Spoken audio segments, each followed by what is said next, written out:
ここでボケっとしていたい。空が青いなぁ。こんにちは。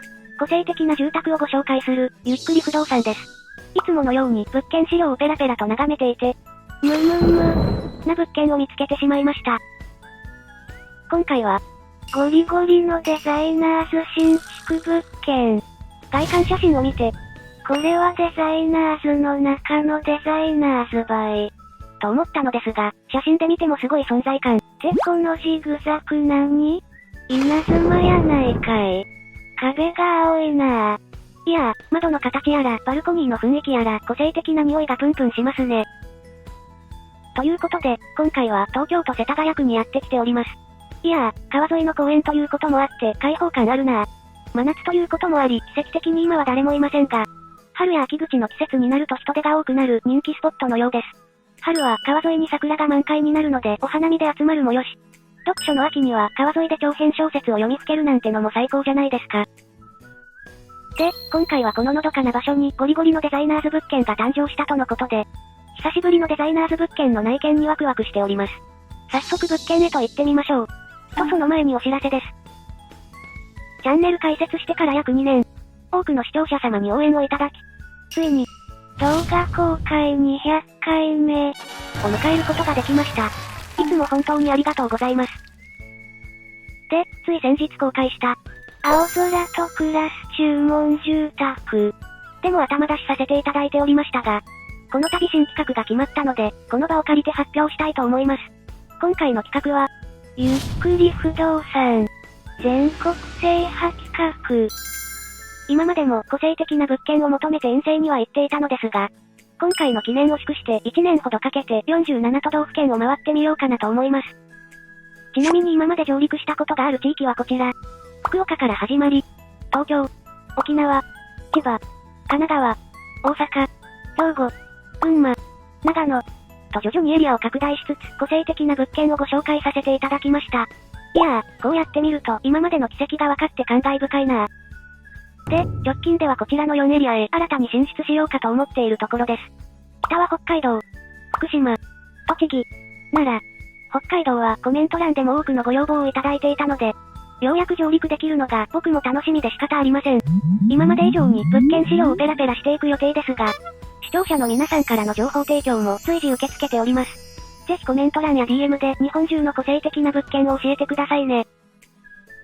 チャンネル登録者数70万人突破記念 T シャツのデザイン発表もお待たせしていますが、近日発表できるかと思いますのでもう少しお時間ください。いやー、日本全国の旅は想像するだけで楽しみすぎて鼻血が出そうですよ。むふふふふふ。というわけで着きました。なんじゃこりゃー。バリとガットー。は？どげん納豆と？これ鏡越しの景色じゃなかと？これは驚愕の事態です。あの外観写真からは想像ができないのです。こっちの面だったのね。で窓の形の癖がすごいんじゃ。ステンドグラスっぽい幾何学模様ではありますが、全体がブルーで統一されていることもあり、まるで氷の城のようにも思えます。はぁ。エルサが寸胴と、ありのままで？で、この中央にジグザグの柱のようなものが突き抜けていて、外観からしてただものではない雰囲気を醸し出しています。で、各階の各部屋にはボルダリングで登っていくようで、いや無理。ちょっと遠目から見てみるとこんな感じ。壁が青いなぁ。で、隣の癖もすごいんじゃ。なんだかこの付近だけ個性的な物件フィールドが展開されているようです。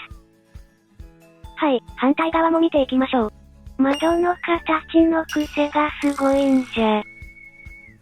なるほど。土地が V 字のように広がっていて奥に行くほど広がりがあるわけですね。しかし先ほど見た景色の印象が強すぎて全てが平べったく見えてしまいます。イメージ的にはおしゃれレストランで出てくるあのケーキみたいな形でしょうか。シャトレーゼ寄って帰ります。と、外観を見ているだけで5時間くらい妄想を楽しめそうなのですが、はよ入れ、という視聴者様のプレッシャーを感じつつ早速入ってみたいと思います。エレベーターはないようなので、こちらの階段から登っていく感じでしょうか。早速お部屋へと行ってみましょう。デザイナーズマンションというと、コンクリートの無機質感が前面に出てくるイメージですが、今回は壁が青ということもあり、爽やか系デザイナーズとでも言いたくなる作りです。一つ上に上がった先の廊下はこんな感じ。内見させていただくお部屋は最上階なので、どんどん登っていきましょう。階段を登るにつれて空が近くなっていくような感覚です。これは、もしや、ほら見晴らし一体。これは世田谷の街が一望できちゃいますね。空が青いなぁ。フェンスにも三角形の模様が施されていて楽しいですね。玄関あった場合、まさかの一部屋だけ？なんという贅沢。玄関前にこんな広々したスペースがあるとは驚きです。これはいいな。気持ちいい季節にはお隣さんの目を気にせずにここでのんびりできますね。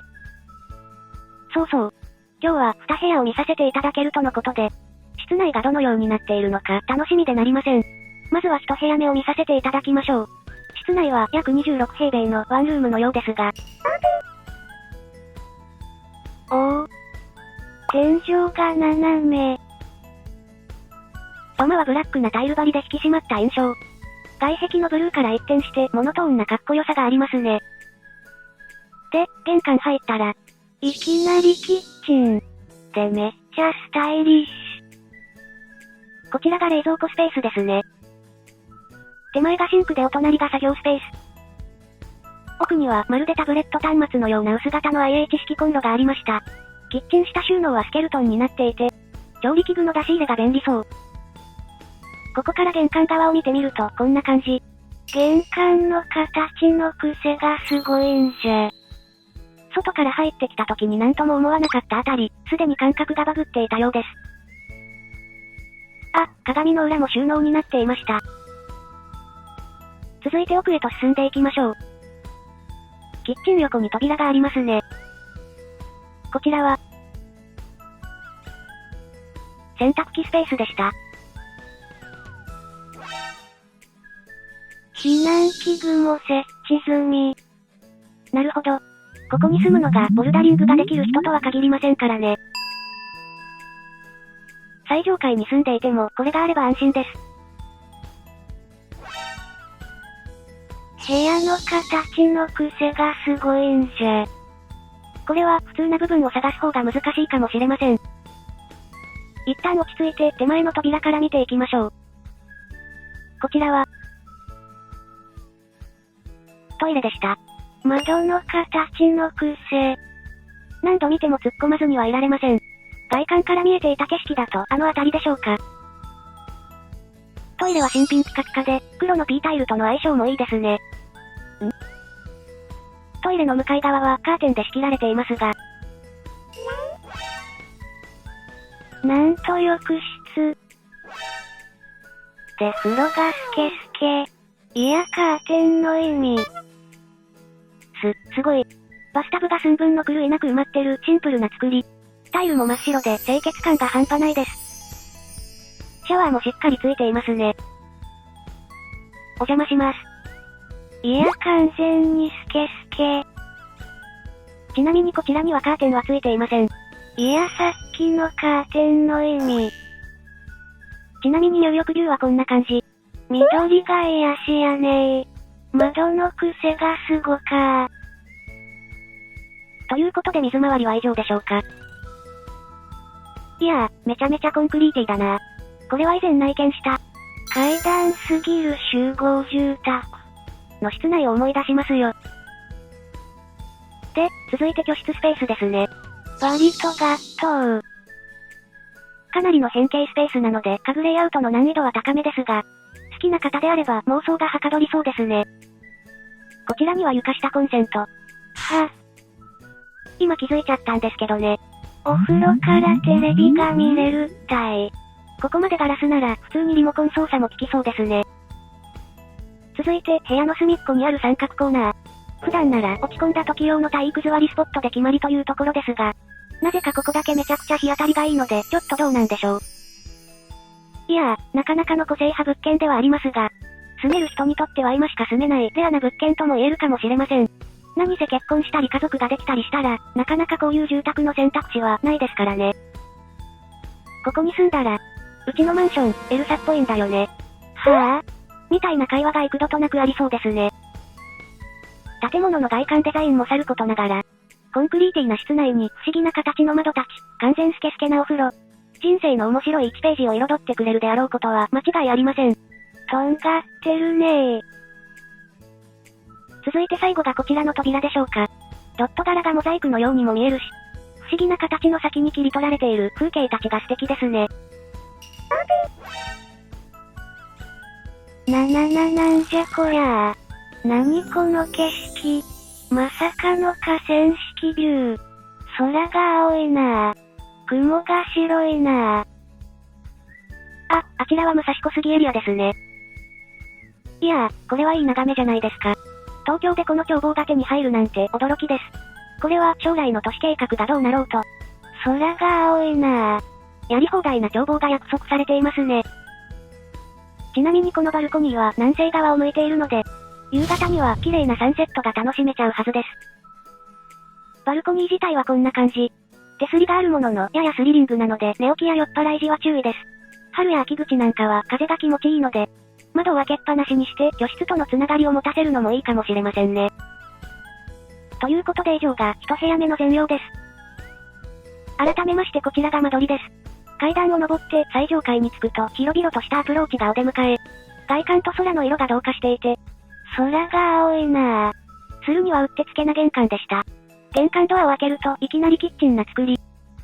水回りは風呂がスケスケな仕様になっていて、フルオープン派の方にはとってもおすすめな仕様。居室部分は思わず、とんがってるねー。と口に出してしまう超変形な作り。バルコニーからの眺望は多摩川が見渡せるようになっていて、都心ではなかなか手に入らない素敵な眺めになっていました。さて、今回はもう一部屋内見できるとのことで、そちらもさらっと見させていただきましょう。ということでこちらが2部屋目の玄関。小窓の形の癖がすごいんじゃ。室内は約26平米のワンルームになっているようです。おー。こちらもいきなりキッチンがお出迎えというスタイル。土間はモルタルにペンキ塗装で仕上げられていますね。玄関周りは少し明るくなった印象でしょうか。降りろも安定のポジション。キッチンは先ほどと同じデザインですね。続いてキッチン横に扉がありますね。こちらは、水回りでした。トイレが斜めと、床はグレーのピータイル張りになっていて、こちらが洗濯機スペースですね。で、奥がシャワーブースになっていました。一部屋目と違い、こちらは扉もついています。もっとスケスケ派な方でも安心な仕様ですね。ということで以上が水回りスペースでした。なんじゃこりゃー。天井が三角になっとう。で三角の穴も開いとう。いや、何がどうなってこうなったのかオーナーさんに聞きたいことが120個くらいあるのですが、お時間の関係もあるので先へと進みましょう。続いて奥が居室スペースですね。資料によると、広さは約12畳。だいぶシンプルな長方形に見えますが、これは、よく見たら壁の癖がすごいんじゃ。なぜこんな不思議な形の壁になっているのでしょう。この向こう側に何かあるのかしら。しかもめっちゃ天井高。間仕切りはあえて折れ壁にしていて、部屋の印象が変わるようにしているんですよ。はぁ、もしかしてオーナーさん？はい。ここの設計も私がやっているんですよ。オーナーさんいつからいたん？最初から後ろにいましたよ。ありのままでとかおっしゃってましたね。恥ずかしか。確かに折れ壁になっていると凹凸が出て雰囲気が変わりますね。そうなんです。外観にもヒントがありましたが気づきましたか？稲妻やないかい。と思ったあのジグザグ。あれはデザインでもあり、室内の壁に凹凸をつけるものでもあったんですね。はい。それとこの建物は、全部屋、川の方を向いていて眺めもいいんですよ。それはすごいですね。あ、そういえば、このお部屋の天井が変わった形をしているのには何か理由があるんですか？そうですね。この部屋の上には、さっき見ていただいた1部屋目がちょうど位置していて、折れ壁にすることで部屋を広く取れているんです。へえ、どういうこと？つまりこういうことですね。まずはこちらが2部屋目全体の平面図です。ふむふむ。で、今内見していただいたお部屋がこの部分ですね。確かにそうですね。で、天井部分がいびつな形になっていたと思います。こうやって見るとわかりやすいですね。続いてこちらが1部屋目の平面図になります。ほうほう。で、お部屋の形はこうなっていましたよね。これは、もしや。つまりこの部屋の天井は1部屋目の床部分になっていて、お部屋を広く取る必要があったので変形な天井になっているんです。そういうことでしたか。ということは、ほら見事に重なるったい。奇抜というか個性的というか、なんて柔軟な発想。いや今まで様々なデザイナーズマンションを内見してきましたが、ここまで柔軟な発想で壁が変形している建物は初めてかもしれません。ということで以上が2部屋目の全容です。改めましてこちらが間取りです。改めて見るとピストルのような形をしていますね。なんといっても印象的だったのは折れ壁といびつな天井の形。タイミングよくオーナーさんからお話を聞けてようやく理解できましたが、危うくゆっくり不動産七不思議の一つに入っていたところでしたよ。そうそう。この建物には他にも変わった間取りのお部屋がたくさんあるようなんです。なんじゃこりゃあ。宝の山やないかい。こんな感じで全てのお部屋が絶妙に組み合わさっているわけですか。機会があったら全部屋内見させていただきたいな。あ、そういえば隣の建物を見て、癖がすごいんじゃとおっしゃっていましたね。ちょうど空室があるのでよかったら見ていきませんか？へえ。あれもオーナーさんの何この展開。隣は19年前に私が設計して施工までやった建物になっていて、ぜひゆっくりさんにも見ていただけたらなと思っていたんです。ぜひお願いします。いや、まさかお隣の建物もオーナーさんが建てられたとのことで、思わぬ内見ができることになりました。こうやって物件をどんどん紹介してくれるのはゆっくり不動産にとって嬉しい限りです。冒頭でもお伝えしましたが、これから日本全国を回らせていただく予定ですし、と思った物件があったらぜひ DM で教えてくださいね。きっと世の中にはまだまだ僕が知らない個性的な物件が眠っているんだろうな。詳細は概要欄からどうぞ。次回も個性的な物件の内見を予定しています。お楽しみに。じゃんけんぽん。うふふふふ。チャンネル登録してね。してね。